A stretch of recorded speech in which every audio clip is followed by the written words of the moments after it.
Hello all, hope you all are doing great. Welcome back to my channel. I know I just got disappeared after May 2025 because I just decided to give my group 2 in September 2025. I cleared my group 1 in May 25 and recently I gave group 2 examinations of September 2025.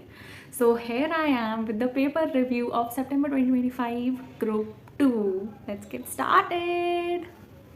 Okay, so let's start with costing. So costing was pretty decent. Like जैसे कि मुझे group 1 नहीं देना था तो मेरा पहला paper costing का था, तो कॉस्टिंग के लिए मैं बहुत अच्छे से प्रिपेयर्ड थी। एंड इफ़ पर्टिकुलरली देखो, मैं ऐसे करूँगी एमसीक्यू एंड डिस्क्रिप्टिव। तो कॉस्टिंग में अगर एमसीक्यू की बात करें, it was very easy.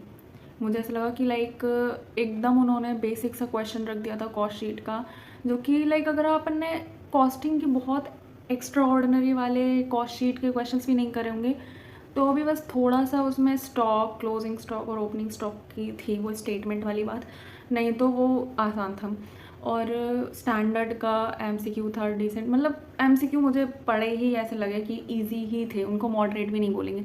Descriptive मैं बोलूँगी थोड़ा सा उन्होंने लाइक अब लेवल तो मैच करना पड़ेगा ना, बिकॉज एमसीक्यू उन्होंने ईजी दे दिया, तो डिस्क्रिप्टिव वॉज लाइक मॉडरेट कि एक दो क्वेश्चंस होंगे कि हाँ बोलेंगे कि अच्छे हाई लेवल के थे। अगर किसी ने बहुत प्रैक्टिस करी होगी और स्टडी मटेरियल, यार अगर स्टडी मटेरियल करा था ना अच्छे से, लाइक 2-3 बार तुमने पीवाईक्यू छोड़ो, तुमने स्टडी मटेरियल ही 2-3 बार किया है ना, you will score very good in costing.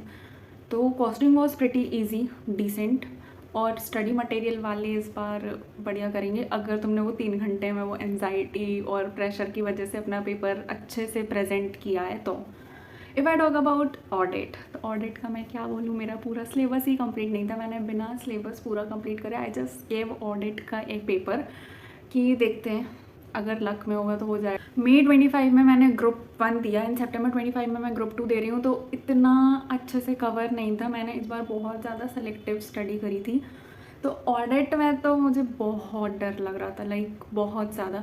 But एक जो मैंने अच्छी चीज़ करी थी, जो मुझे एग्ज़ाम टाइम में लाइक लिखते टाइम ही रियलाइज़ हुआ कि मैंने जो सेलेक्टिव पोर्शन भी पढ़ा था कॉन्सेप्चुअली, वो सिर्फ ये नहीं कि मैं इस बेसिस पे पेपर देने चली गई थी कि यार कॉन्सेप्चुअली आता है अपनी ओन लैंग्वेज में लिख देंगे, नहीं। ओन लैंग्वेज में आई डोंट थिंक कि इतना अच्छे से अपन लिख पाते हैं, और वो नंबर भी नहीं देते हैं, इसलिए आपको याद तो होना ही चाहिए। मेमोरी टेक्निक्स बनाओ पॉइंट्स की।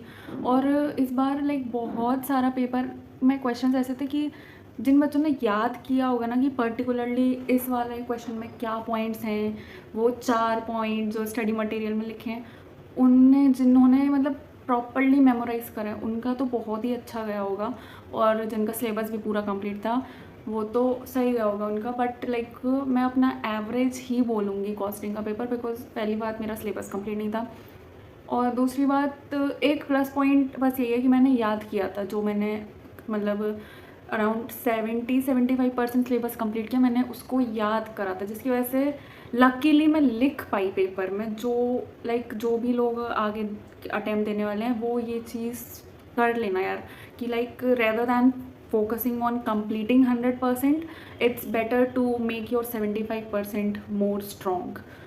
फिर उसके बाद अगर इसमें पर्टिकुलरली मैं बात करूँ एमसीक्यू की, तो एमसीक्यू थे लाइक इजी तो नहीं थे, because they were pretty confusing.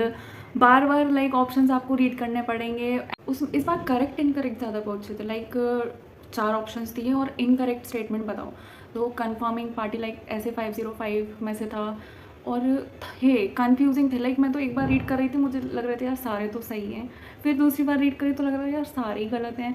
तो मतलब थे अच्छे एमसीक्यूज़ थे एंड टाइम टेकिंग थे, अगर तुमने ज़रा भी जल्दबाजी में करे तो गड़बड़ हो सकते हैं।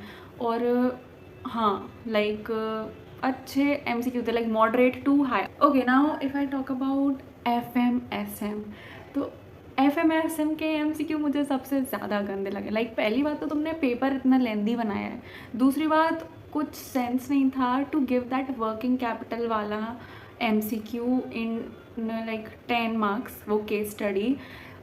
तो it was not fair, paper was very lengthy. अगर जिसने एमसीक्यू से पहले स्टार्टिंग करी होगी उसके डिस्क्रिप्टिव में कुछ ना कुछ छूटा होगा, और जिसने डिस्क्रिप्टिव से स्टार्ट किया होगा उसके एमसीक्यू में उसने फिर लगाए होंगे तुक्के. Very rare few students were able to like actually solve that MCQ.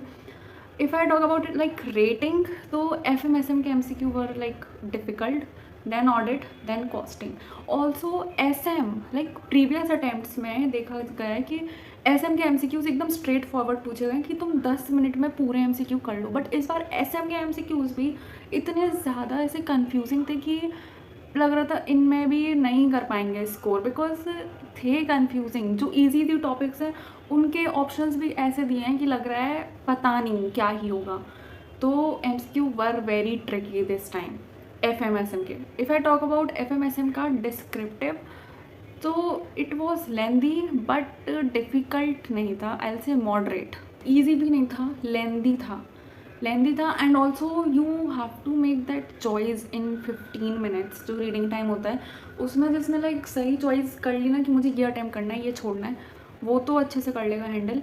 कुछ क्वेश्चंस थे जो लगे कि डिफ़िकल्ट हैं. जैसे अगर मैं बोलूँ रेशियो एनालिसिस का, जो कि बहुत इजी सब बोलते हैं कि अरे ये तो फ्री के नंबर हैं, बट रेशियोज़ का इतना इजी नहीं था. उसमें थोड़ा सा कंफ्यूजिंग था. वो ऑपरेटिंग में उनने घुमा देता है. वो जो 3 रेशियोज़ रहते हैं ना, ऑपरेटिंग प्रॉफिट, ऑपरेटिंग कॉस्ट और ऑपरेटिंग एक्सपेंस, ये वाले उसमें उन्होंने करा था. और लीवरेज का ईजी था. लीवरेज का बल्कि देखोगे तो स्टडी मटेरियल का था. फिर उसके बाद मैं अगर SM की बात करूँ तो SM was also like easy. Identify वगैरह करना था जो कंपलसरी क्वेश्चन था उसमें. फिर एक्सपीरियंस का वगैरह था.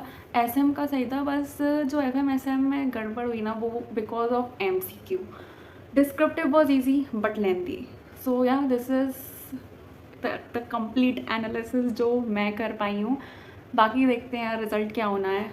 You have given your best, I have given my best. बाकी देखते हैं रिज़ल्ट क्या होने वाला है. एंड या this is it from my side. आप बताना आपका पेपर कैसा गया भाई, and let me know like जो मुझे फेल हुआ वैसा आपका क्या क्या ओपिनियन था अपने पेपर पर.